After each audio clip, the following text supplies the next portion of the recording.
বেড়াতে আসছি পুকুর বাড়িতে। তো আসার পর এত পরিমাণে ঝড় বৃষ্টি শুরু হয়ে যায়, একদমই ঘর থেকে বাইরেও বের হতে পারিনি। তো বিকাল সময় একটু বৃষ্টি কমার পর ভাবি বলল চলেন একটু ঘুরে আসি। ফুফাতো ভাইয়ের বউ, এই যে লাল ড্রেস পরা, আর ওগুলো হচ্ছে ফুফাতো ভাইয়ের অন্য ফুফাতো ভাইয়ের মেয়ে, ওনারা হচ্ছে বড়, তো সেই জন্য হচ্ছে মেয়েরাও বড় বড় হয়ে গেছে। তো যাই হোক, সবাই মিলে বের হয়েছি একটু ঘোরাঘুরি করব। তো ভাবি অন্য একটি জায়গার কথা বলছে, যেহেতু আমার হাতে সময় কম, আবার আমাদের বাড়িতে চলে যাব, তাই ভাবলাম কাছাকাছি কোথাও ঘুরে আসি। তো ওনাদের বাড়ির পাশেই ছিল লোহাগড়ের ঐতিহাসিক মঠ, যেটা হচ্ছে বাংলাদেশের সকল মানুষই কম বেশি চিনে, কারণ এটা যেহেতু ইতিহাস বহন করে, তো সেই জন্য হচ্ছে সবাই চিনে। ওনাদের বাড়ির পাশে থাকার কারণে হয়তো বা ওনাদের কাছে তেমন কোনো মূল্যই নেই, কারণ ওনারা আসতেই চায় না এখানে। একদম বাড়ির কাছে, আমরা কিন্তু হেঁটে হেঁটে চলে আসছি। তো আমরাও যদি ছোটোবেলা আসতাম, এখানে আসতাম কিন্তু ঘুরতে।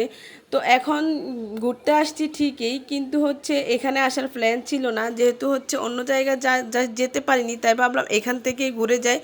তো এখানে এসে হচ্ছে আমরা অনেক বেশি মজা করছি। এখন আমি এখানে হচ্ছে একটু উপরে উঠে ছবি তুলবো, আমি হচ্ছে ভয়ের জন্য উঠতে পারতেছি না।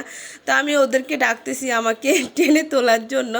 তো আমার ফুফাতো ভাইয়ের মেয়ে আসলো, ও হচ্ছে আমাকে টেনে তুলবে, কারণ আমার অনেক বেশি ভয় লাগতেছে যদি মানে পড়ে যায়। আর এখানে হচ্ছে বৃষ্টি হওয়ার কারণে জায়গাটাও একটু, মাটিগুলো একটু নরম নরম ছিল, সেজন্য হচ্ছে একটু ভয় লাগতেছিল। তো যাই হোক, ফাইনালি হচ্ছে আমি উপরে উঠছি।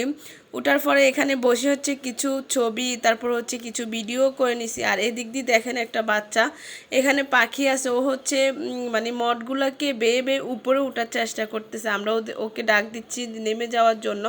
তো এই যে বৃষ্টি কমার পরে একটু মানুষ আসতেছে ঘোরার জন্য। তো এইখানে একটা ছাগল আসছে, ওইটাকে নিয়ে দুষ্টামি করতেছিলাম। মানে সমবয়সী সবাই থাকলে যা হয় আর কি, অনেক বেশি মজা করছি।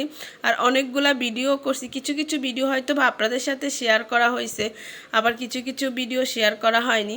জায়গাটা যদিও অনেক বেশি সুন্দর, তবে এখানকার কাহিনী একেবারেই ভালো না, কারণ ওনারা হচ্ছে অনেক অনেক অনেক খারাপ শাসক ছিল, যেটা আমি ইতিহাস বা আপনারা ইতিহাস ঘাটলে বুঝতে পারবেন। ওনাদের হচ্ছে এখানকার এক একটা ইট তাদের দম্ভ বহন করে।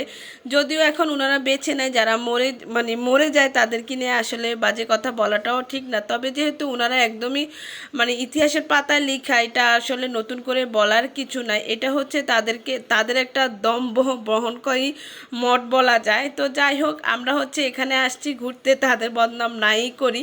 আমরা কি কি করলাম সেটাই শেয়ার করি।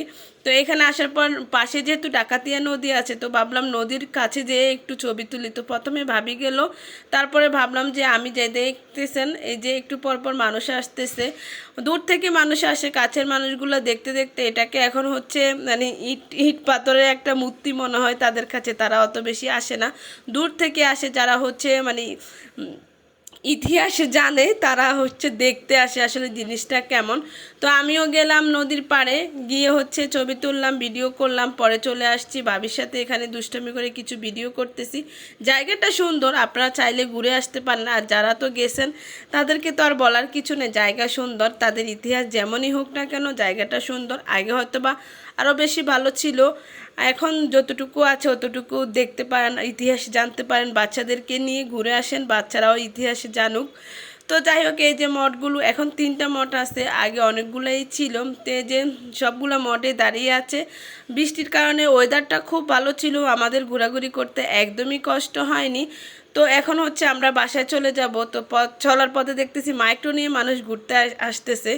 তো যাই হোক, আমার ভিডিওটা আপনাদের কাছে কেমন লাগছে অবশ্যই কমেন্টস করে জানাবেন। আজ এই যে পর্যন্তই, আল্লাহ হাফেজ।